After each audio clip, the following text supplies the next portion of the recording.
বিজেপিতে থাকাকালীন দলের একাংশের চক্ষুশূল হয়ে গিয়েছিলেন তিনি। এরপর বিক্ষুব্ধ বিজেপিদের নিয়ে তিনি রীতিমতো একজোট করা শুরু করে দেন। তিনি অনুপম হাজরা। এরপর বিজেপির পদ কেড়ে নেওয়া হয় তার থেকে। কিন্তু তারপরেও হাল ছাড়তে রাজি নন তিনি। সাংবাদিকদের মুখোমুখি হয়েছিলেন অনুপম। সেখানে একের পর এক বিস্ফোরক মন্তব্য করেন তিনি। তবে গত কয়েকদিন ধরেই জল্পনা ছড়াচ্ছিল, তবে কি এতদিন যাদের চোরের দল বলে খোঁচা দিতেন, তবে কি সেই চোরের দলেই ভিড়ে যাবেন অনুপম? অনুপম জানিয়েছেন, মানুষ চাইছে, মানুষ আমাকে মেসেজ করেন, ফোন করেন। আমি দেখে বুঝেছি মানুষ আমাকে চাইছেন। তাই আমি নির্বাচনে লড়াই করব। লড়াই করতে দলের প্রয়োজন হয় না। সেই সঙ্গেই বিজেপির প্রসঙ্গে তিনি বলেন, রাজ্য নেতৃত্ব যেভাবে তোলাবাজি, সিন্ডিকেট চালাচ্ছে তাতে দল রসাতলে যাবে। তিনি দাবি করেন, লোকসভা নির্বাচনে যে সিট বিজেপি পাবে সেটা কেবলমাত্র নরেন্দ্র মোদী ও রাম মন্দির ইস্যুর জন্যই পাবে। এখানে নেতৃত্বের কোনো অবদান নেই।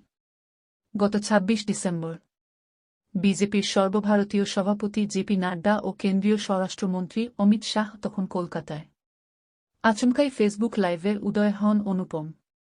তিনি বিজেপি নেতৃত্বের বিরুদ্ধে চরম বিষোদ্গার শুরু করেন। এরপরই পদ কেড়ে নেওয়া হয় তার। এদিন অনুপম বলেন, দলের কেউ কেউ ভোটে দাঁড়ান, বছরের পর বছর ধরে ভোটে দাঁড়ান, আবার হেরেও যান, কারণ দল থেকে যে ফান্ড পাওয়া যাবে সেটা তারা ফিক্সড ডিপোজিট করে দেন। বুথের যে কর্মীরা বসেন তাদের পাওনা দেন না। এটাই বছরের পর বছর ধরে চলে আসছে। দলের থেকে যে ফান্ড তারা পান সেটা ব্যক্তিস্বার্থে ব্যয় করেন। তিনি বলেন, গণতান্ত্রিক দেশ, ভোটে দাঁড়াতে গেলে দলে দরকার হয় নাকি?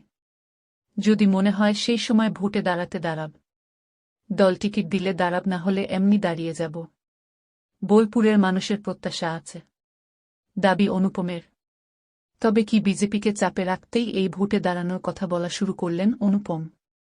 নাকি তৃণমূলের সঙ্গে দর কষাকষি ও নিজের গ্রহণযোগ্যতা প্রমাণের জন্য উঠে পড়ে লেগেছেন অনুপম?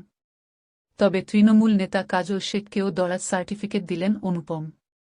তিনি বলেন, কাজল শেখ ভালো কাজ করছিলেন।